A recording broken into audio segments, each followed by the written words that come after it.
नमस्कार दोस्तों, मेरा नाम है आशुतोष। आपका स्वागत करता हूं आपके अपने YouTube channel A to Z ई पाठशाला पे। आज मेरे साथ में बहुत ही ज़्यादा इम्पोर्टेंट और बहुत ही ज़्यादा इंटरेस्टिंग टॉपिक भारतीय इतिहास का दिल्ली सल्तनत काल आप मेरे साथ में ये पढ़ेंगे।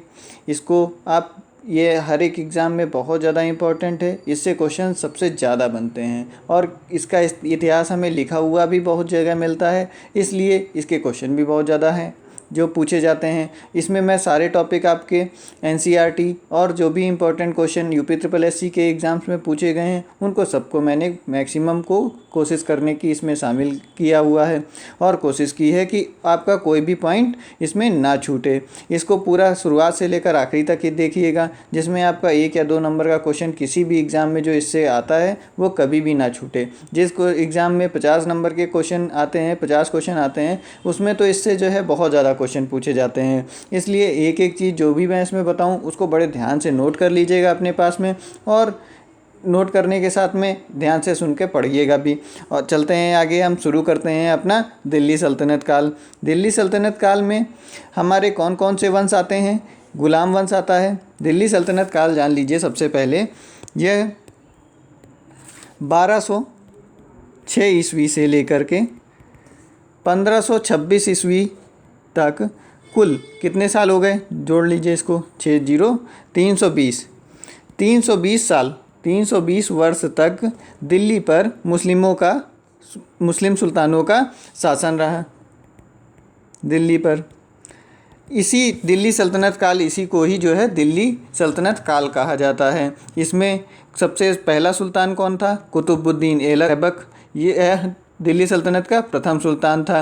अब थोड़ी सी चोट आपको जो है इससे पीछे ले जाते हैं। हमने हर्षवर्धन के बारे में पढ़ लिया था।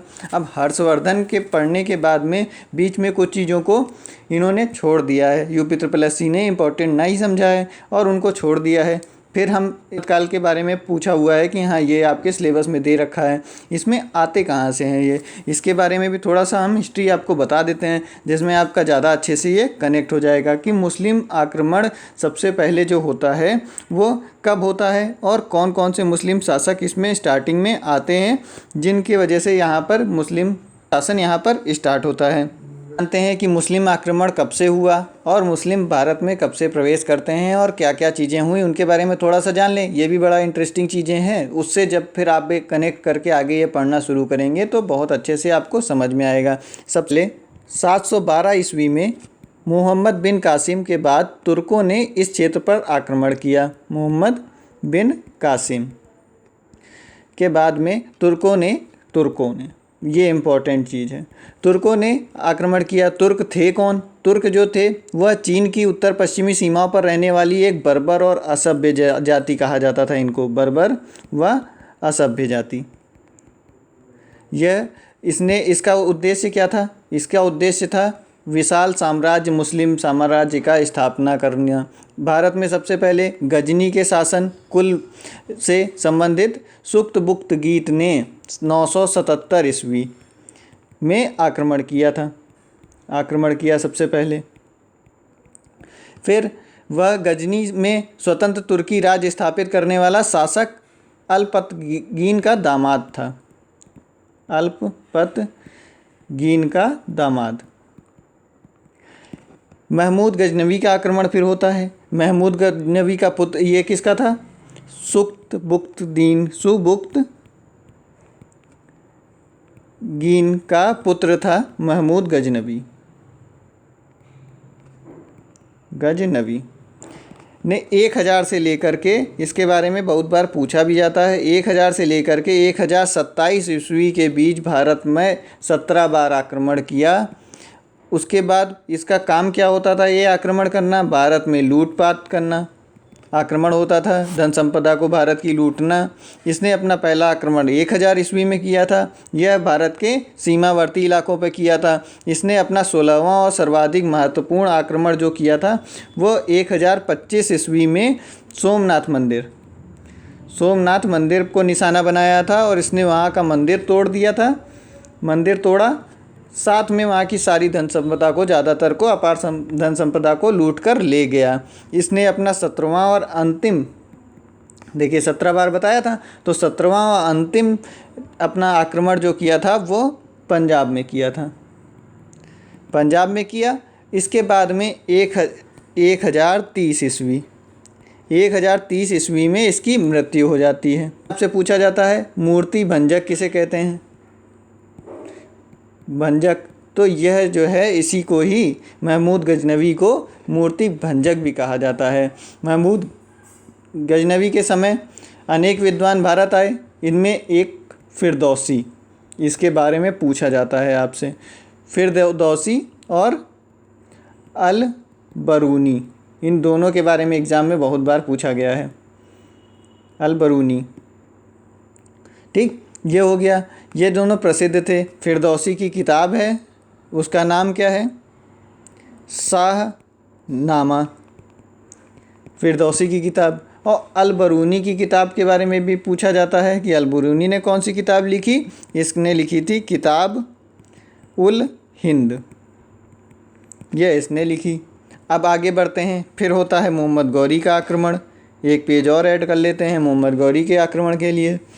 मोहम्मद गौरी का यहाँ आक्रमण हो रहा है। मोहम्मद गौरी ने गजनवी के बाद में 1175 से लेकर के 1205 ईस्वी के बीच भारत पर बहुत सारे आक्रमण किए, अनेक आक्रमण किए। सर्वप्रथम उसने मुल्तान तथा सिंध पर आक्रमण किया, सिंध पर सबसे पहले। फिर 1191 में तराइन का युद्ध होता है, जिसमें मोहम्मद गौरी पराजित हो जाता है। तराइन का युद्ध ये अभी मैंने आपको पिछले लेक्चर में बताया था। लेकिन 1192 ईस्वी में फिर तराइन का दूसरा युद्ध होता है। ये दोनों युद्ध तराइन में हो रहे हैं। दूसरा युद्ध भी जो है तराइन में होता है। चौहान वंश पढ़ाया था आपको अभी लास्ट वाले में, उसी में ही ये था, चौहान वंश में। फिर अब 1192 ईस्वी में फिर से हो रहा है। फिर पृथ्वीराज चौहान और तृतीय और मोहम्मद गौरी के बीच में फिर से दूसरा युद्ध होता है सेकंड नंबर पे। तब इसमें जो है पृथ्वीराज चौहान को पराजित कर देता है और मोहम्मद गौरी की जीत हो जाती है। और फिर उसके बाद में पृथ्वीराज चौहान की हत्या कर देता है। 1194 ईस्वी में मोहम्मद गौरी ने चंदावर के युद्ध में कन्नौज के राजा जयचंद्र को हरा दिया, जयचंद्र को हराया। 1206 ईस्वी में मोहम्मद गौरी की मृत्यु के बाद कौन आया? 1206 में इसकी मृत्यु हो जाती है। तब फिर आता है कुतुबुद्दीन ऐबक। यही हमारा सल्तनत काल जो है दिल्ली के, यही जो है पहला शासक होता है। यहीं से हमारा कुतुबुद्दीन ऐबक, यहीं से हमारा सल्तनत काल शुरू होता है। यहाँ से ही इसने जो है गुलाम वंश की नींव डाली। गुलाम वंश ही है कुतुबुद्दीन ऐबक ने। इसके जो है 3 प्रमुख सुल्तान कौन थे? ऐबक और यालदौज और कुबाजा। मोहम्मद गौरी को मोहम्मद बिन साम भी कहा जाता था। मोहम्मद गौरी पहला मुस्लिम शासक था जिसके सिक्कों पर हिंद देवी की अंकित थी, हिंद देवी अंकित थी। ये चीज़ें इसके इम्पॉर्टेंट जो चीज़ें थी वह हो गई, आपको बता दिया। अब फिर आगे हमारी शुरुआत होती है गुलाम वंश की। गुलाम वंश के अभी संस्थापक के बारे में बताया आपको, कौन? कुतुबुद्दीन ऐबक जो था वह दिल्ली सल्तनत का प्रथम सुल्तान था। अब इसमें देखिए हम आपको बता दे रहे हैं सबसे पहले कौन कौन से दिल्ली सल्तनत के अंदर 5 पृथक वंशों ने शासन किया। कौन कौन से? गुलाम वंश, खिलजी वंश, तुगलक वंश, सैयद वंश और लोदी वंश। अब इसमें आज हम सबके बारे में जान लेंगे, कौन कौन कब तक शासन किया। फिर ये हम गुलाम वंश के सारे शासकों के बारे में आज जानेंगे और खिलजी वंश के बारे में जान लेंगे। इन तीनों के जो है हम अगले लेक्चर में जितने भी इनके शासक रहेंगे उनको भी सीख लेंगे, जान लेंगे, उनके बारे में जान लेंगे। और अगर वीडियो पसंद आ रही हो तो इसको लाइक कर लीजिए, सब्सक्राइब कर लीजिए चैनल को और लोगों को आगे फॉरवर्ड भी कर दीजिए। देखिए गुलाम वंश कब तक रहा? 1206 से लेकर 1290 ईस्वी तक। खिलजी वंश रहा 1290 से लेकर 1320 ईस्वी तक। तुगलक वंश 1320 ईस्वी से 1414 ईस्वी तक। ये चीज़ें आपसे पूछी जाती हैं, इसीलिए मैंने इनको रखा हुआ है, क्योंकि डायरेक्ट पूछा जाता है कि खिलजी वंश का शासनकाल कब से कब तक था। तो ये हो गया। फिर उसके बाद में इनको सब अभी और डिटेल में हम अच्छे से पढ़ाएंगे। 1320 से 1414 ईस्वी तक तुगलक वंश रहा। सैयद वंश 1414 ईस्वी से 1451 ईस्वी तक रहा।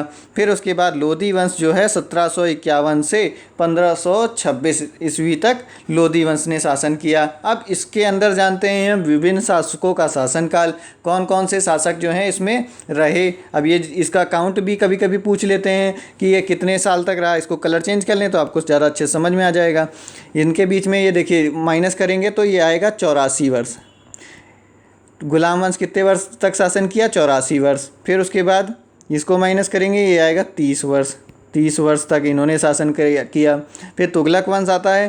तुगलक वंश ने 96 हो गया, 96 वर्षों तक इन्होंने शासन किया। इनका जो है पूछा जाता है सबसे लंबा शासन दिल्ली सल्तनत काल में किसका था? वह तुगलक वंश का था। यह कितना है? 96 साल सबसे लंबा शासन, सबसे लंबा शासन। और फिर उसके बाद में सैयद वंश 36 साल और लोधी वंश 76 वर्ष तक शासन किया। ये हो गया आपका, ठीक। अब आगे बढ़ते हैं। आगे हम जानेंगे विभिन्न शासकों का शासनकाल। इसमें जैसे हमने अभी ये सारे शासक बता दिए, गुलाम वंश, खिलजी वंश। अब इस वंश के अंदर बहुत सारे अनेक शासक रहे, तो उन सब शासकों के बारे में अब हम जानेंगे कि किसका किसका काल कब तक रहा, क्योंकि ये भी पूछी जाती हैं आपसे चीज़ें। तो इसमें सबसे ज़्यादा जो मेन जिनके ज़्यादा लंबे लंबे शासनकाल रहे हैं उनको ज़रूर पढ़ लीजिएगा, क्योंकि उनको पूछा जाता है। जो छोटे छोटे रहे हैं वो उतना ज़्यादा उनके अगर कोई इंपॉर्टेंट चीज़ होगी वो मैं आपको आगे बता दूंगा, उनके शासनकाल नहीं पूछे जाते हैं। अब जैसे देखेंगे कुतुबुद्दीन ऐबक ने कब से कब तक शासन किया? कुतुबुद्दीन ऐबक ने 1206 ईस्वी से 1210 ईस्वी। ये गुलाम वंश के सारे शासकों के बारे में बता रहे हैं आपको हम। गुलाम वंश के कितने शासक थे? ये टोटल 10 शासक थे जो गुलाम वंश के अंतर्गत शासन करते हैं। फिर देखिए अगला शासक कौन आया? 1211 ईस्वी में आया आराम शाह। आराम शाह ने जो है 1211 ईस्वी तक शासन किया। इसने एक साल में ही इनका शासनकाल ख़त्म हो गया। फिर अगला आता है इल्तुतमिश, जिसने शासनकाल इसका 1211 से 1236 ईस्वी तक रहा। फिर रुकनुद्दीन 1236 में, ये भी एक साल शासन ज़्यादा नहीं कर पाए। इनका शासनकाल जैसे छोटा है, अब इनका शासनकाल नहीं पूछा जाएगा अब, लेकिन इल्तुतमिश का शासनकाल ज़्यादा है लंबा, इनका जो है पूछा जाएगा। अब कुतुबुद्दीन ऐबक 4 साल में चले गए, तो इनका भी ज़रूरी नहीं है कि इतना पूछा जाए, ठीक। अब लेकिन इनके कुछ काम ऐसे हैं जो इनका पूछा जाता है, क्योंकि ये इन्होंने जो है शासन इसकी स्थापना की, इसलिए इनका क्वेश्चन पूछा जाता है इनसे कि हाँ ये इनका शासनकाल कब से कब तक रहा, क्योंकि पहले रहे हैं। फिर उसके बाद में रजिया आई। अब ये एक पहली फीमेल थी, तो इनका भी पूछा जाता है कि रजिया सुल्तान ने कब तक किया। नहीं तो कभी कोई भी महिला जो है ने शासन नहीं किया था, इसलिए इनका भी पूछा जाता है। फिर जो है अगला नंबर आता है बहराम शाह। इन्होंने 1240 से 1242 ईस्वी तक शासन किया। फिर महमूद शाह ने 1242 से 1246 तक शासन किया। फिर आते हैं नसरुद्दीन महमूद 1246 से 1266 ईस्वी तक। फिर है गयासुद्दीन बलबन, ये वाला डंडी नहीं होगी इसमें। गयासुद्दीन बलबन जो है 1266 ईस्वी से 1287 ईस्वी तक इन्होंने शासन किया। आखिरी शासक जो था वह हमारे गुलाम वंश का, यह कितने साल किया है? 1287 से 1290 तक शासन इसने किया है। गुलाम वंश जो है वह हमारा कुल कितने साल शासन किया इसने? 84 वर्ष। अभी हमने आपको पीछे भी बताया था कि गुलाम वंश का शासनकाल 84 वर्ष रहा। इसके सुल्तान टोटल कितने थे? 10 सुल्तान थे, जिनके नाम हमने आपको बता दिए, और कब तक किसने शासन किया वो भी आपको बता दिया। ये सारी चीज़ें पूछी जाती हैं। फिर अगला देखेंगे, बढ़ेंगे तो हमारा है खिलजी वंश। खिलजी वंश में किसने किसने शासन किया? पहला नंबर था खिलजी वंश का, बताया आपको हमने 30 वर्ष इनका शासनकाल रहा। अब इसके शासनकाल में कितने शासक हुए? 4 शासक हुए। इन चारों के नाम और शासनकाल देखिए कितना है।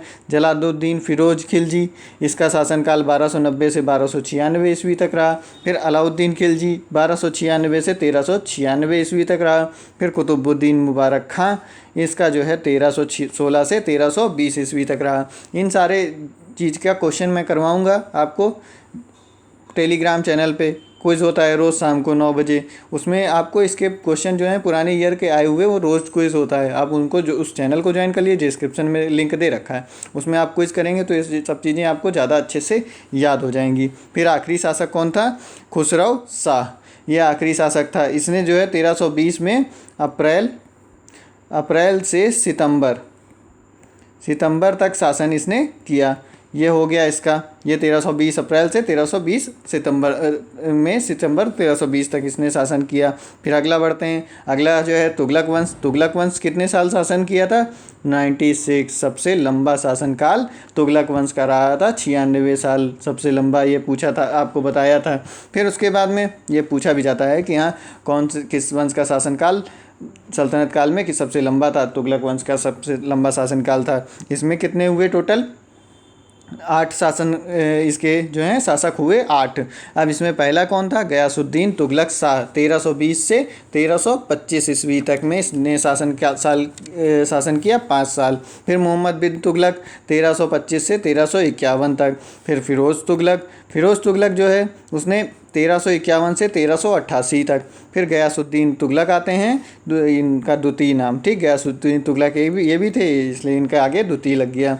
गयासुद्दीन तुगलक द्वितीय 1388 से लेकर 89 तक में इन्होंने शासन किया। फिर आते हैं अगले अबू वक्र इस तरह लिखा जाएगा, ठीक, ये गलत लिखा है।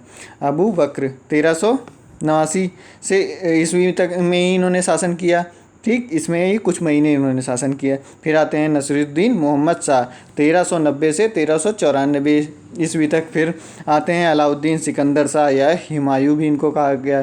फिर इन्होंने शासन कितना किया? 1394, एक साल में खाली इन्होंने 6 सप्ताह शासन किया था, 6 सप्ताह शासन किया है इन्होंने, ठीक, ये हो गया आपका। फिर आगे आते हैं नसीरुद्दीन महमूद शाह 1394 से लेकर 1414 ईस्वी तक इनका शासनकाल रहा, ये तुगलक वंश हो गया। फिर अगला आता है हमारा सैयद वंश ने कितना शासन किया? 36 वर्ष शासन किया। कितने शासक हुए इनके? 4 शासक हुए। कौन कौन? खिज्र खां, मुबारक शाह, मोहम्मद शाह और अलाउद्दीन आलम शाह। इसमें 1414 से लेकर 1421 ईस्वी तक। फिर उसके बाद में 1421 के बाद में 1434 ईस्वी तक। फिर 1434 ईस्वी से मोहम्मद शाह ने 1445 ईस्वी तक। फिर उसके बाद में अलाउद्दीन आलम शाह ने 1445 से 1450 ईस्वी तक इसने शासन किया, ये हो गया। फिर अगला बढ़ते हैं लोधी वंश ने जो है कुल 76 वर्ष शासन किया। 76 वर्ष में बहलोल लोधी ने किया 1451 से लेकर के 1489 ईस्वी तक।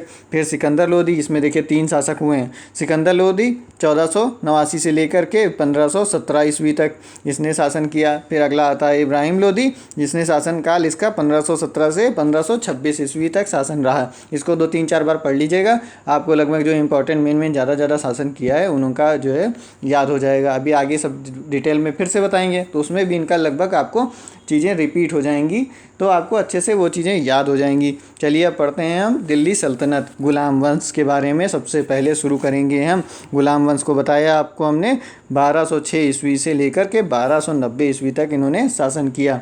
चलिए आप शुरू करते हैं हम दिल्ली सल्तनत का पहला गुलाम वंश। अब इसके बारे में मैं आपको डिटेल में जो इंपॉर्टेंट चीज़ें हैं एक एक शासक के बारे में वो सभी मैं बताऊंगा आपको, और इसके बाद में यहाँ की राज्य व्यवस्था, यहाँ की सभ्यता और कला संस्कृति, इन सब चीज़ के बारे में बाद में आपको हम बताएंगे। हम शुरू करते हैं अपना दिल्ली सल्तनत काल, जिसमें सबसे पहले हम पढ़ेंगे गुलाम वंश। गुलाम वंश को बताया आपको हमने 1206 से 1290 ईस्वी तक गुलाम वंश के शासक कहलाए, जो 1206 से 1290 ईस्वी तक इन्होंने शासन किया। यह सब गुलाम वंश के सुल्तान कहलाए। वैसे ये सब जो हैं ये एक वंश के नहीं थे, ये सब अलग अलग वंश के थे। वे सभी तुर्क थे, उनके वंश भी ये सब तुर्क शासक थे, तुर्क थे, और इनके वंश जो हैं वह भी सब पृथक पृथक थे। कुतुबुद्दीन ऐबक जो था वह कुलबी, और फिर उसके बाद में इल्तुतमिश ने आया था, इल्तुतमिश उसने सम्मी, और बलबन ने बलबनी राजवंश की स्थापना की, बलबनी राजवंश की स्थापना की। इन सुल्तानों को गुलाम वंश का सुल्तान कहने के स्थान पर प्रारंभिक तुर्क सुल्तान अगर कहा जाए, क्योंकि तुर्क थे इसलिए इनको तुर्क सुल्तान कहा जाए तो वह ज़्यादा अच्छा होगा, या फिर इनको दिल्ली के ममलूक भी कहा गया है, दिल्ली के ममलूक भी कहते हैं इनको। ये चीज़ें हो गई। फिर दिल्ली सल्तनत के शासकों को पठान भी कहा जाता है, लेकिन इसमें पठान सिर्फ लोधी वंश जो थे यह केवल पठान थे। बाकी सभी जो हैं वह पठान नहीं थे, यह सब बाकी गुलाम वंश के, खिलजी वंश के, तुगलक वंश के, सैयद वंश के, ये सभी जो हैं ये सभी तुर्क थे और पठान केवल ये थे। ठीक, ये चीज़ हो गई इम्पोर्टेंट, ये चीज़ें पूछी जाती हैं आपसे। ऐबक को कुरान खान के नाम से भी, मोहम्मद कुतुबुद्दीन ऐबक को कुरान खान के नाम से भी जाना जाता है, कुरान खां के नाम से भी जाना जाता है, क्योंकि ऐबक को कुरान की आयतें याद थीं। आप देखिएगा क्वेश्चन पेपर, इसमें बहुत बार ये क्वेश्चन पूछा गया है कि किसको कुरान की आयतें मुँह जुबानी याद थीं, उसका नाम आपसे पूछा जाता है। क्वेश्चन उठा के पेपर देख लीजिएगा। कुतुबुद्दीन ऐबक के लिए ये क्वेश्चन पूछा गया है, कई बार पूछा गया है। गुलाम वंश एवं भारत का प्रथम मुस्लिम सुल्तान कुतुबुद्दीन ऐबक 1206 से लेकर के 1210 ईस्वी तक इसने शासन किया। 1206 से 1210 ईस्वी, देखिए बार बार इसलिए बता रहे हैं इसमें आपको अच्छे से याद भी हो जाए। ऐबक मूल रूप से तुर्किस्तान का था, यह तुर्किस्तान का था, तुर्किस्तान। वह मोहम्मद गौरी का पहले गुलाम था, लेकिन उसकी सेवा से प्रसन्न होकर गौरी ने उसको अपना प्रमुख बना लिया था। पहले गुलाम था, फिर उसके बाद में यह इसकी सेवा से खुश होकर के मोहम्मद गौरी ने इसको अपना प्रमुख बना लिया था। फिर उसके बाद में 1206 में वह सुल्तान बना, जिसके बाद में 1206 में सुल्तान बनता है। कुतुबुद्दीन ने अपनी पुत्री का विवाह अपने गुलाम इल्तुतमिश से किया था। इसने अपनी पुत्री का विवाह इल्तुतमिश से किया था। इल्तुतमिश कौन था? गुलाम था, इसका गुलाम था। फिर उसके बाद केवल इसने कितने साल, देखिए 1206 से 1210 मतलब हुआ 4 साल। इसने केवल 4 साल शासन किया और फिर शासन करने के बाद 1210 ईस्वी में पोलो के मैदान में चोटग्रस्त हो जाने से उसकी मृत्यु हो गई। ये भी 50 बार क्वेश्चन पूछा हुआ है कि पोलो के मैदान में किसकी मृत्यु हुई थी चोटग्रस्त हो जाने के कारण, तो वह कुतुबुद्दीन ऐबक की हुई थी। उसने जो है एक चीज़ पूछी जाती है, कुतुब मीनार का निर्माण का कार्य भी इसने आरंभ किया था। कुतुब मीनार कहाँ पर है? दिल्ली में है। कुतुब मीनार का निर्माण का कार्य प्रारंभ किया। फिर उसके बाद में यह बहुत ही ज़्यादा दानी शासक था, इसलिए इसको लाख बख्श भी कहा जाता है। ये भी आपका क्वेश्चन पूछा हुआ है एग्ज़ाम्स में, लाख बख्श कहा जाता है इसको। ये हो गया आपका। फिर अगला आता है आराम शाह, इसको मिटा लें थोड़ा, इसको स्क्रीनशॉट ले लीजिए जिसमें आपको चीज़ें याद रहें, और इसके बाद में मिटा देते हैं। आराम शाह जब तक थोड़ी जगह है उसमें लिखते हैं, अलग कलर से लिख दें, पहचान में भी आ जाएगा। आराम शाह ने 1211 ईस्वी शासन किया। बहुत कम शासनकाल रहा, 1 साल मात्र, 1 वर्ष शासन किया इसने मात्र।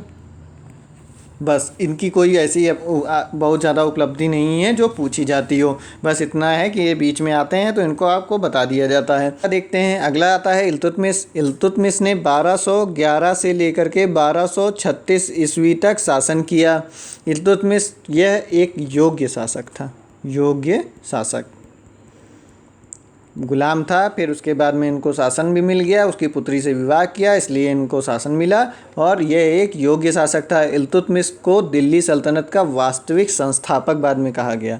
इसको अब ये पूछा जाता है क्वेश्चन आपसे कि वास्तविक संस्थापक कौन था, तो किसे कहा जाता है दिल्ली सल्तनत काल का, तो वह कहते हैं हम इल्तुतमिश को। इसने 1232 ईस्वी में जो काम अधूरा छोड़ गए थे हमारे कुतुबुद्दीन ऐबक साहब, इसको उन्होंने पूरा कराया। कुतुब मीनार को इसने पूरा करा दिया, जो आप लोग अभी घूमने जाते हैं, देखने जाते हैं।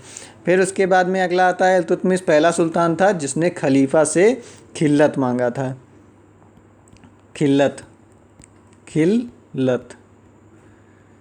पत्र मांगा था। ये भी चीज़ पूछी जाती है आपसे कि किसने सबसे पहला ये खलीफा से पत्र मांगा था। वह मांगा था इल्तुतमिश ने। इसके शासन में सहायता देने के लिए अपनी 40 गुलाम सरदारों का एक दल बनाया था, जिसको चालीसा दल कहते हैं। 40 गुलाम सरदारों का दल था एक, ठीक, जिसको चालीसा दल कहा जाता था। चालीसा दल को तुर्क चहलगामी भी कहते थे। अब चालीसा दल नाम है और दूसरा नाम क्या है? तुर्क ए चहलगामी, ये हो गया आपका। इसके समय फारसी भाषा का प्रभाव हिंदी पर पड़ा, जिसके फलस्वरूप एक नवीन शैली का विकास होता है जिसको कहा जाता है खड़ी बोली, जिसको आप आजकल हर जगह लिखते फिरते हैं कि खड़ी बोली बोली जाती है। तो वो जो है कहाँ से आई, यहाँ से आई, इससे पता चलता है। इसके समय में फारसी भाषा का प्रभाव जो है हिंदी पर पड़ा, जिसके फलस्वरूप जो शैली बनी उसको खड़ी बोली बोलते हैं। इसी समय उर्दू भाषा का भी जन्म होता है। यही टाइम है जब उर्दू भाषा का जन्म हुआ, उर्दू भाषा का जन्म। इतनी देखिए इनके यहाँ टाइम की ये प्रमुख घटनाएं थी, वो हम आपको बता रहे हैं सब। जो जो इम्पोर्टेंट चीज़ें, यही चीज़ें आपसे क्वेश्चन में पूछी जाती हैं। जितने वनडे एग्ज़ाम मैक्सिमम होते हैं उनमें इसी टाइप से ही चीज़ें पूछी जाती हैं। फिर आगे बताते हैं आपको तबकात ए नासिर। तबकात ए नासिरी के लेखक मिनहाज उस सिराज, इसके लेखक कौन है? मिनहाज उस सिराज।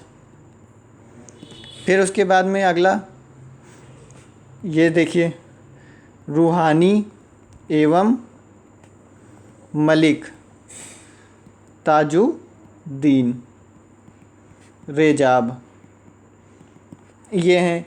इनको जो है इल्तुतमिश ने संरक्षण प्रदान किया हुआ था। इल्तुतमिश के काल में ही अफवी ने जमावी उल हियात की रचना की। किसने? अफवी ने। ये पूछा गया क्वेश्चन है एक बार, ये देखिए ये डीपली वाला क्वेश्चन है, लेकिन जो पूछा गया है तो हम सब चीज़ें ज़्यादातर शामिल करने की कोशिश करते हैं।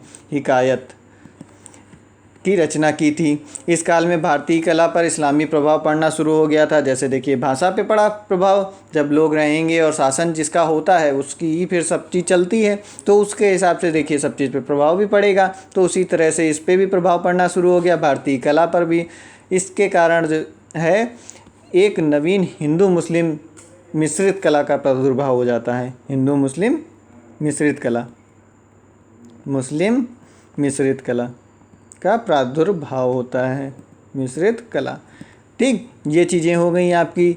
इल्तुतमिश ने लाहौर के स्थान पर, ये भी एक बार पूछा हुआ क्वेश्चन है, इसने लाहौर के स्थान पर दिल्ली को अपनी राजधानी बनाया था। लाहौर की जगह दिल्ली को अपनी राजधानी बनाया था। दिल्ली किसने, ये पूछा जाएगा कि लाहौर की जगह पर दिल्ली की राजधानी किसने बनाया? वो इल्तुतमिश ने बनाया। एकता की शासन व्यवस्था तथा सुल्तान की सेना के निर्माण का विचार सर्वप्रथम इसी ने ही। इसको शासन योग्य शासक क्यों कहते हैं? देखिए इन्हीं सब चीज़ की वजह से ही योग्य शासक हैं। अभी आगे भी और आप को शासन व्यवस्था में बताएंगे, कला संस्कृति में सब चीज़ें इसके बारे में बताएंगे, तो उससे समझ में आएगा आपको क्यों कहा गया है इसको योग्य शासक। अब इसने क्या किया? एकता की शासन व्यवस्था तथा सुल्तान की सेना का निर्माण का विचार इसके दिमाग में आया कि सुल्तान की सेना होनी चाहिए, एकता की शासन व्यवस्था लगाई। तो ये चीज़ भी क्वेश्चन पूछा गया है, एकता की शासन व्यवस्था किसने चलाई? शासन व्यवस्था भी इल्तुतमिश ने चलाई। और फिर उसके बाद में एकता क्या है? एकता का मतलब होता है, ये भी पूछा गया एक क्वेश्चन है, एकता का पूछा जाएगा मतलब आपसे। तो एकता को कहते हैं क्षेत्र या परिक्षेत्र बोला जाता है एकता को। ये चीज़ हो गई आपकी। फिर उसके बाद में आगे बढ़ते हैं। तो यह वह पहला सुल्तान था जिसने शुद्ध अरबी सिक्के चलाए। कहाँ लिख दें, जगह नहीं है, थोड़ा सा एक पेज और ऐड करते हैं। हाँ, इसने शुद्ध अरबी सिक्के चलाए, अरबी सिक्के चलाए। ये हो गया आपका इम्पॉर्टेंट चीज़। ये सभी चीज़ें पूछी जाती हैं आपसे। सल्तनत युग के दो महत्वपूर्ण सिक्के, चांदी का टंका था, टंका जो होता था 175 ग्रेन का होता था, और तांबे का सिक्का था, उसका नाम क्या था? तांबे का सीसा सिक्का, उसको जीतल कहते थे। ये पूछा जाता है, ये सब चीज़ सिक्के के पूछे जाते हैं आपसे, इन सब चीज़ को ध्यान रखिएगा। जीतल जो है ये भी इल्तुतमिश ने ही चलाया था। इसके बाद में अब अगला नंबर आता है इल्तुतमिश की, चले जाते हैं 1236 ईस्वी में रुकनुद्दीन ये रहे। ठीक, ये शासक बनते हैं अगले में 1236 ईस्वी में। वहाँ तो जगह नहीं है तो इनको यहाँ लिख देते हैं, रुकनुद्दीन शासक बना, लेकिन इसका जो है कुछ महीनों बाद ही वध कर दिया जाता है। ठीक, इसका जो है कुछ महीनों बाद वध हो जाता है, वध हो गया इनका, ये भी चले गए। फिर रुकनुद्दीन के बाद में उसकी बहन रजिया, ये बहुत क्वेश्चन पूछा जाने वाला है, इनके बारे में ज़्यादातर कुछ क्वेश्चन नहीं पूछा जाता है, रुकनुद्दीन के बारे में कहीं नहीं मिलेगा आपको, बस ये आए बीच में तो इनको भी हम बीच में ले आए। फिर अगला है इसकी बहन रहती हैं, इनकी बहन रजिया। रजिया 1236 से लेकर के 40 तक जो है ये इसने शासन संभाला। यह इल्तुतमिश की पुत्री थी, इल्तुतमिश की पुत्री। ये पूछा जाता है कौन पहली महिला थी, तो यही हो गई पहली महिला सुल्तान, दिल्ली के सिंहासन पे बैठी थी, पहली महिला सुल्तान। ये क्वेश्चन बहुत बार पूछा गया है, तो इस चीज़ को ध्यान रखिएगा, जिसमें आपका कोई भी क्वेश्चन ना छूटे और आपका एग्ज़ाम पक्का निकले और आपको नौकरी जो है 6 महीने के अंदर पानी है किसी भी तरीके से। इल्तुतमिश के उत्तराधिकारियों में रजिया पहली तथा अंतिम सुल्तान थी जिसने अपनी योग्यता और चरित्र के बल पर दिल्ली की सत्ता प्राप्त की थी। जब ये क्वेश्चन ऑब्जेक्टिव में आता है तो इस तरह से ये चीज़ को पूछा जाता है कि इनकी सबसे योग्य जो है इल्तुतमिश के उत्तराधिकारियों में कौन था जिसने अपने योग्यता व चरित्र बल के बलबूते पर शासन की सत्ता जो है प्राप्त की थी, वह रजिया सुल्तान हो गई। रजिया के पतन के मुख्य कारण क्या थे, इनको भी फिर इनका 4 साल तक ही खाली क्यों कर पाई ये, क्योंकि अमीरों कहा जाता है, अमीरों और मलिकों की महत्वाकांक्षाओं के कारण, क्योंकि यही सेम आपको लिखा मिलेगा ऑब्जेक्टिव में। ये चीज़ आपको जब भी अगर इसका क्वेश्चन आएगा तो ये आपको लिखा सेम मिल जाता है बहुत बार कि किस वजह से इनका शासनकाल ख़त्म हुआ, अमीरों और मलिकों की महत्वाकांक्षाओं के कारण। रजिया सुल्तान ने दरबार में कला व कुंभा प्रथा शुरू की थी, कला व कुंभा प्रथा। ये जितनी चीज़ें बता रहे हैं सब इम्पोर्टेंट चीज़ें हैं, और पर्दा प्रथा के विरुद्ध माना गया है, इन दोनों को पर्दा प्रथा के विरुद्ध माना गया है, विरुद्ध। ठीक, ये चीज़ें हो गई इसके बाद में। अब इसके बाद में अगला कौन आया, रजिया के बाद में बहराम शाह। एक पेज और ऐड कर लें जिसमें आपको और फिर लिख बता दें। रजिया के बाद में आए बहराम शाह।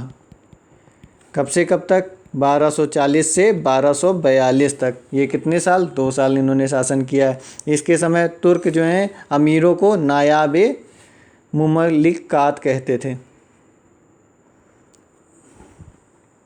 इसके शासनकाल में अमीरों को नायाब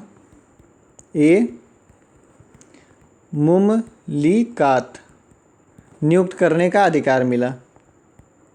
बस इनके में यही सबसे ज़्यादा इम्पोर्टेंट है, नियुक्त करने का अधिकार मिला। एतगीत को पहला नायाब मुमलिकात कहा बनाया गया। किसको, एतगीत को पहला नायाब मुमलिकात बनाया गया, मुमलिकात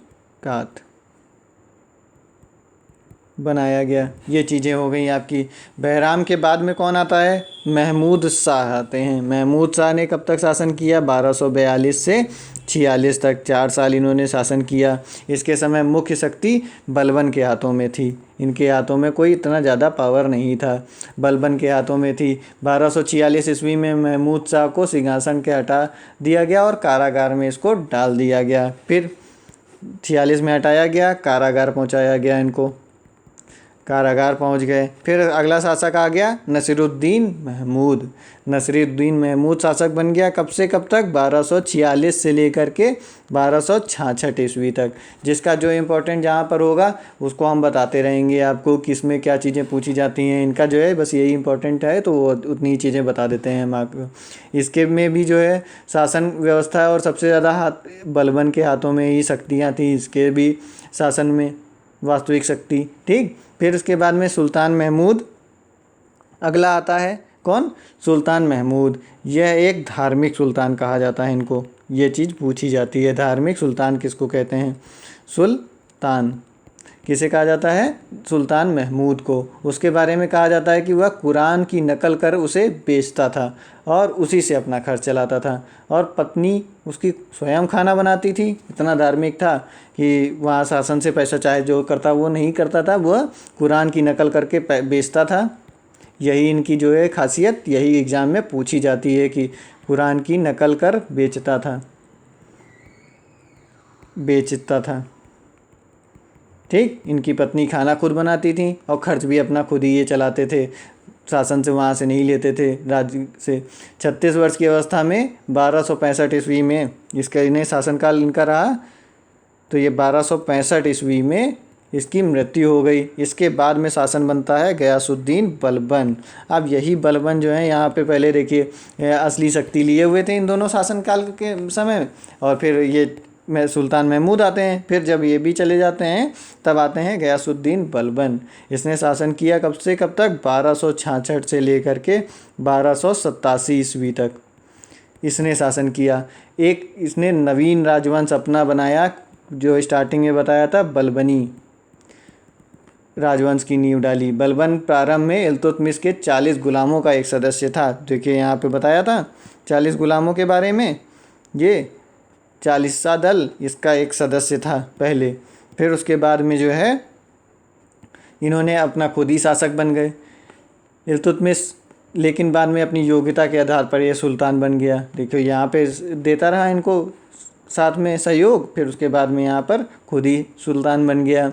फिर इसने जो है इनकी एक चीज़ क्वेश्चन में 50 बार पूछी गई है कि लौह एवं रक्त नीति किसने अपनाई? लौह एवं रक्त नीति, ये बहुत क्वेश्चन पूछा गया है आपसे, हर बहुत से एग्ज़ाम जब भी देखेंगे तो आपको ये क्वेश्चन मिलेगा। किसकी थी लौह एवं रक्त नीति? बलबन की थी। बलबन दिल्ली सल्तनत का पहला शासक था जिसने यह कहा कि सुल्तान पृथ्वी पर ईश्वर का प्रतिनिधि है। अपने आप को ईश्वर बना दिया इन्होंने, ईश्वर का प्रतिनिधि। उसका स्थान केवल पैगंबर के पश्चात है। पैगंबर के बाद में नीचे सीधे सुल्तान से मिलो आके, इन्होंने कहा। ठीक, ये हो गया। बलबन ने स्वयं को विद्वान फिरदौसी की रचना शाहनामा के सूरवीर पात्र अफरीसियाब का वंशज घोषित कर दिया। एक पेज और यहाँ ऐड किया जाए। क्या ऐड इसने बताया अपने आप को?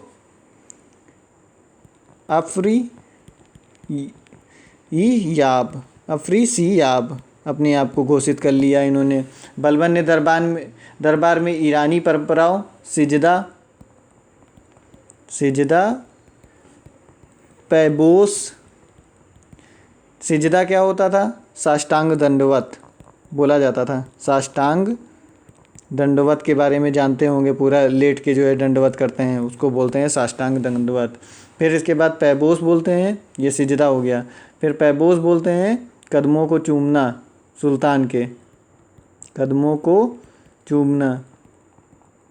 फिर ये चीज़ें जो हैं इसने अपने यहाँ शुरू की थी अपने दरबार में प्रतिवर्ष ईरानी त्यौहार कौन सा मनाया जाता था? नौरोज़ मनाया जाता था। फिर उसके बाद में बलबन ने एक स्थायी सेना रखनी शुरू की। बलबन ने स्थायी सेना रखना शुरू किया। फिर इसने जो है अपने जो 40 दल था, जिसका पहले खुद सदस्य था, फिर इसको लगा होगा कि कहीं कोई फिर से आके हमारी तरह 40 दल वाला फिर से ना बन जाए शासक, तो इसने जो है 40 दल को ही समाप्त कर दिया। बलबन ने 6 माह के लिए खुसरव शासक बना। इसके बाद में 6 माह के लिए खाली, देखिए ये रहा, बताया था यहाँ आगे। चलिए यहाँ देखते हैं कहाँ गए खुसरव। गयासुद्दीन बलबन के बाद में आखिरी शासक 10वां था कौन? कैकुबाद। इनको जो है इनका एक और नाम कैखुसरव। ये 6 महीने के लिए शासक बनते हैं। फिर क्यूमस्त्र को सुल्तान बनाया गया, लेकिन जलालुद्दीन खिलजी ने सत्ता हथिया ली और फिर उसके बाद में खिलजी वंश की स्थापना की। इसके बाद में आ जाता है हमारा खिलजी वंश। यहाँ से इन्होंने सस्ता हथियाई और खिलजी वंश आ गया। हमारा आ जाता है खिलजी वंश की नींव डाली। अब खिलजी वंश में सबसे पहले कौन था? खिलजी वंश में आता है हमारा जलालुद्दीन खिलजी सबसे पहले। खिलजी वंश चला कब से कब तक? 1290 से लेकर के 1320 ईस्वी तक खिलजी वंश चला। जलालुद्दीन खिलजी कब से कब तक शासन किया? 1290 से लेकर के 1296 ईस्वी तक जलालुद्दीन खिलजी ने शासन किया। इसने ही जो है खिलजी वंश की स्थापना की, नींव रखी। खिलजी ला यहाँ होगा, खिलजी वंश की नींव रखी। 13 जून 1290 कैकुबाद द्वारा बनवाए गए किलो खरी के महल में जलालुद्दीन का राज्याभिषेक हुआ। किसने बनवाया? इनके आखिरी वाले ये जो थे कैकुराव, ये बाद ने इसने जो है बनवाया था अपना किला किलो खरी। किलो खरी में महल में जलालुद्दीन का राज्याभिषेक हो जाता है। उसने जलालुद्दीन फ़िरोज़ की उपाधि धारण की। इसकी उपाधि क्या थी? जलालुद्दीन। ये तो चीज़ याद रहेगी आपको, नाम से ही है सीधे सीधे। जलालुद्दीन फ़िरोज़ की उपाधि धारण की। जलालुद्दीन के समय में उसके भतीजे तथा कड़ा मणिकपुर के सूबेदार अलाउद्दीन ने 1296 ईस्वी में दक्षिण भारत के राज्य देवगिरी पर आक्रमण किया था। यहाँ पर राजा रामचंद्र देव यहाँ पर थे। मुसलमानों का यह पहला दक्षिण भारत का आक्रमण था। दक्षिण भारत का पहला आक्रमण ये पूछा जाता है आपसे कि पहला आक्रमण कौन से राजा थे? राजा रामचंद्र देव। कब किया था? 1296 ईस्वी में किया था। किसने किया था? अलाउद्दीन ने। अलाउद्दीन, ये रहे अलाउद्दीन, ठीक। अभी आगे शासक यही बनेंगे, अलाउद्दीन ने। पहले ये अलाउद्दीन क्या थे? भतीजे थे जलालुद्दीन के, इनके भतीजे थे ये अलाउद्दीन। ये तो आपने शायद मूवी भी देखी होगी, उसमें भी देखा होगा।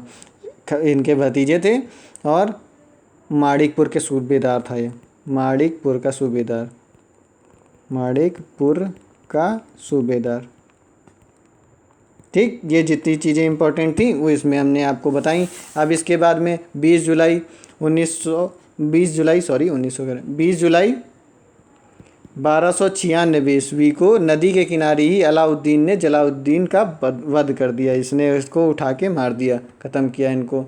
कब? 12 जुलाई 1296 ईस्वी में। फिर इसके बाद में अलाउद्दीन खिलजी यही जो है शासक बन गया। कब? 1296 में। जब ये मरेंगे तब इसके बाद में ये आ जाएंगे। 1316 तक इसने शासन किया। बचपन का नाम इसका क्या था? गुरसाप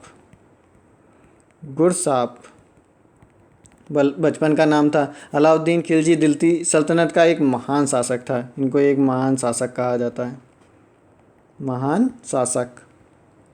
अलाउद्दीन खिलजी ने अपने आप को उपाधि कौन सी दी? सिकंदर द्वितीय की उपाधि इसने अपने आप को दे दी भैया। फिर इसके बाद में अलाउद्दीन ने अपने शासन में इस्लाम के सिद्धांतों का पालन बिल्कुल भी नहीं किया। इन्होंने कहा कि हम इस्लाम के सुल्तान नहीं मानेंगे।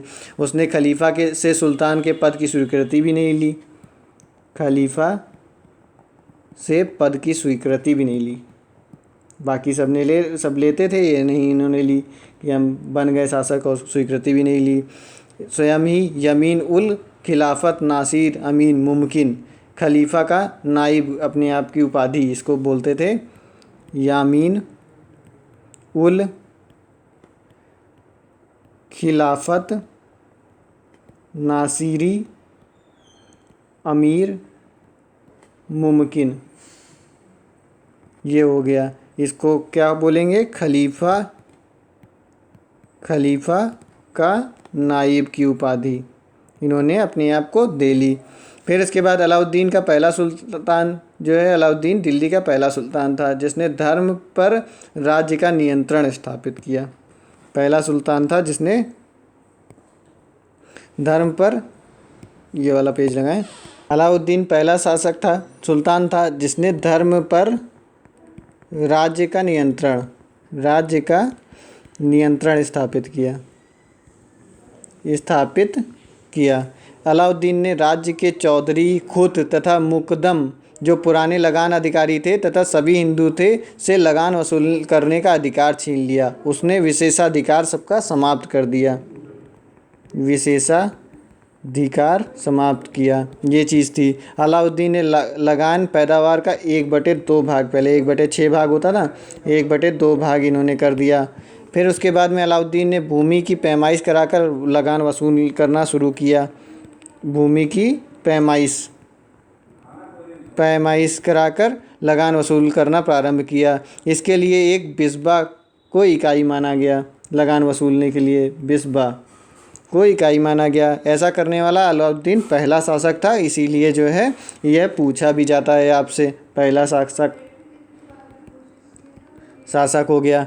फिर उसके बाद में आगे बढ़ते हैं। अपनी लगान व्यवस्था को लागू करने के लिए अलाउद्दीन ने पृथक विभाग शुरू किया। कौन सा? दीवान ए मुस्तखराज की स्थापना की तथा इसमें अनेक पदाधिकारियों को नियुक्त किया। ठीक, ये हो गया आपका। फिर अलाउद्दीन ने केंद्र की विशाल सेना के व्यय को वहन करने के लिए बाजार व्यवस्था लागू की।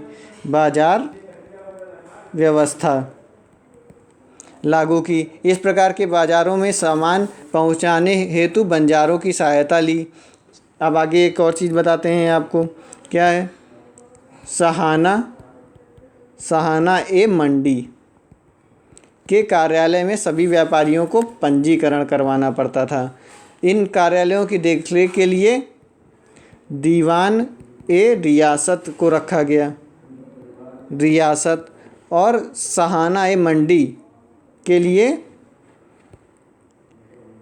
न्याय के लिए सराय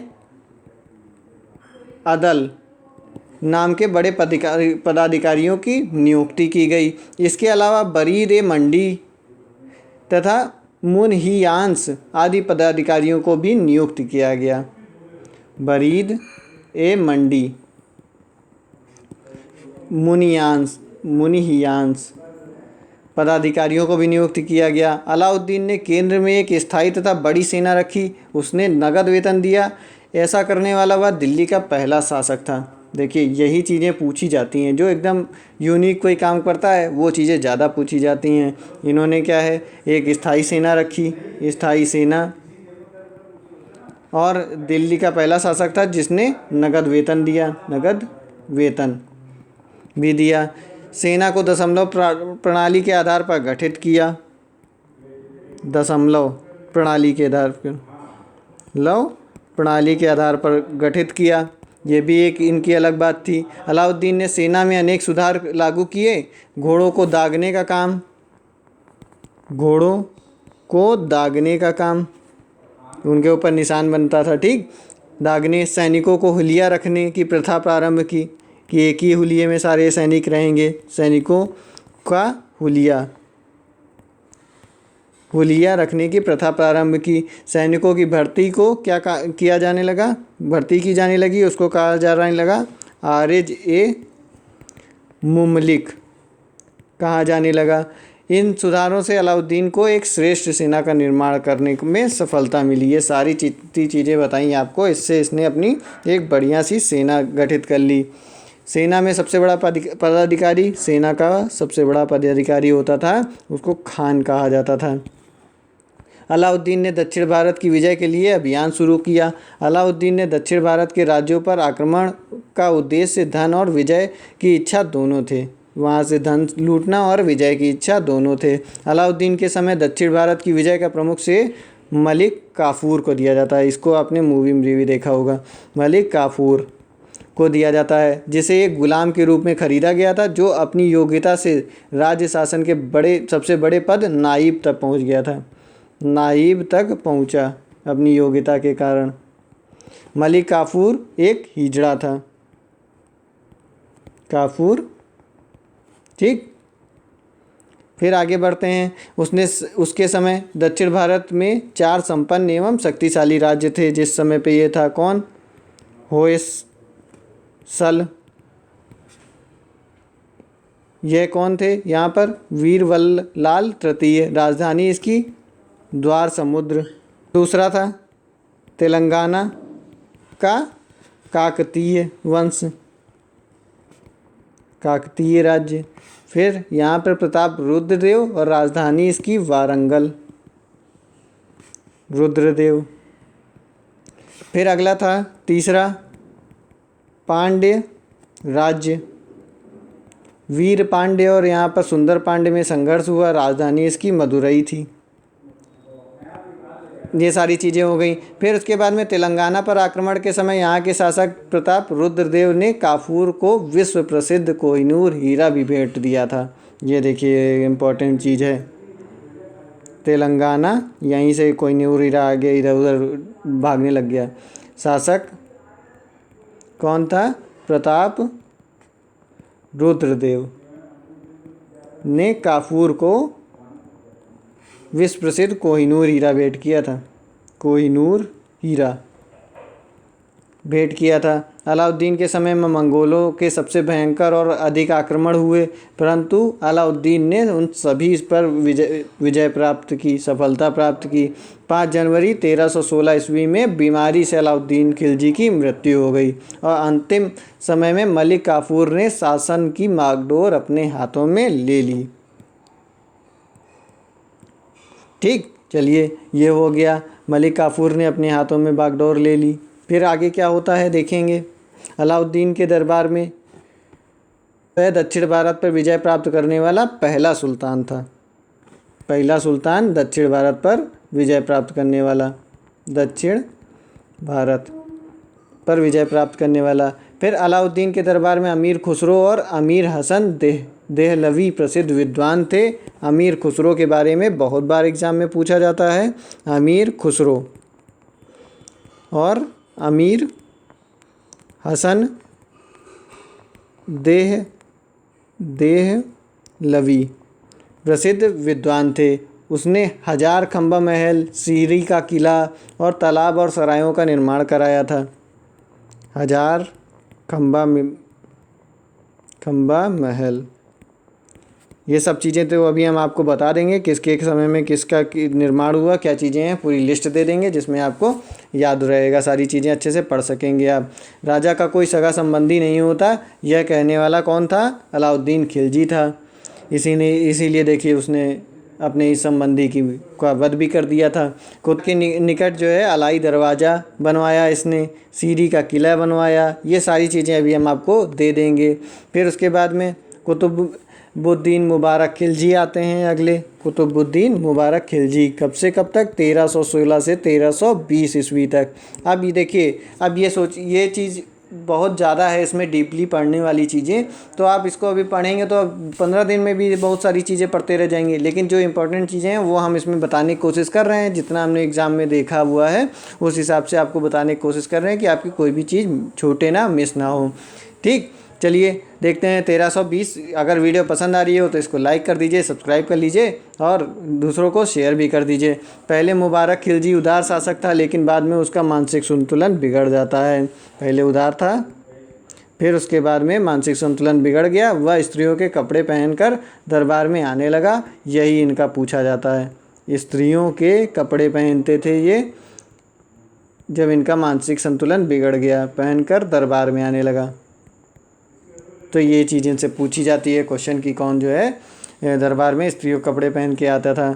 मुबारक ने स्वयं ही अपने आप को खलीफा घोषित कर लिया था, खलीफा अपने आप को ही स्वयं घोषित कर लिया था।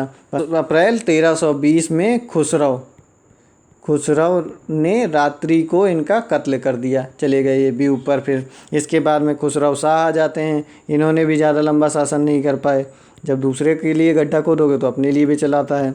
अप्रैल से सितंबर 1320 ईस्वी तक ये शासन खाली किए। खिलजियों का नया सुल्तान बन गया ये। फिर यह हिंदू धर्म से परिवर्तित मुसलमान था तथा उसने गुजराती हिंदू सैनिकों का इसका समर्थन भी प्राप्त था। यह धर्म परिवर्तन हुआ था, धर्म इन्होंने परिवर्तन कर लिया था अपना, परिवर्तित मुसलमान थे। फिर उसके बाद इनको जो है गुजराती हिंदू सैनिकों का समर्थन प्राप्त था। गाजी मलिक तुगलक दीपालपुर का सूबेदार तथा सीमा रक्षक था। उसने इंद्रप्रस्थ के निकट खुसरो शाह को पराजित कर दिया तथा तिलपट के निकट उसे पकड़कर उसका वध कर दिया। इसके बाद दिल्ली सल्तनत में एक नया राजवंश आ गया, कौन? तुगलक। ठीक, अब हम अगले लेक्चर में मलिक तुगलक, गाजी मलिक तुगलक ने इनको निपटाया और फिर अगले जो है अगला वंश आया, तुगलक वंश आ गया। तुगलक वंश 1320 से लेकर के 1414 ईस्वी तक रहा। अब हम अगले लेक्चर में तुगलक वंश पढ़ लेंगे अपना। देखिए,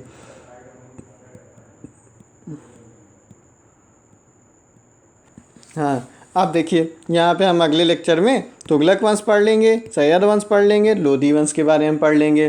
फिर एक लेक्चर में हम इनसे जुड़ी हुई जो और भी इम्पोर्टेंट शासन व्यवस्था और जितनी भी मेन इम्पोर्टेंट चीज़ें रहेंगी, इनकी कला संस्कृति, जो इमारतें बनवाई, ये सारी चीज़ों के बारे में एक लेक्चर में बता देंगे। तो 3 लेक्चर में ये आपका पूरा कंप्लीट हो जाएगा। बहुत ज़्यादा बड़े वीडियो भी नहीं करने हैं, नहीं तो आप लोग देखते नहीं हैं। इतनी तो आप लोगों के वो रह नहीं गई ये कैपेसिटी कि आप पूरे लेक्चर 2-2, 3-3 घंटे के देख सकें। तो हम उसी हिसाब से ही बना भी रहे हैं, जिसमें आपको छोटे लेक्चर मिले और आप सब चीज़ देख सकें। वीडियो पसंद आई हो तो लाइक कर दीजिएगा, सब्सक्राइब कर लीजिएगा चैनल, और कुछ लोगों को शेयर भी कर दीजिएगा। मिलेंगे अगले लेक्चर में। धन्यवाद, जब तक के लिए नमस्कार।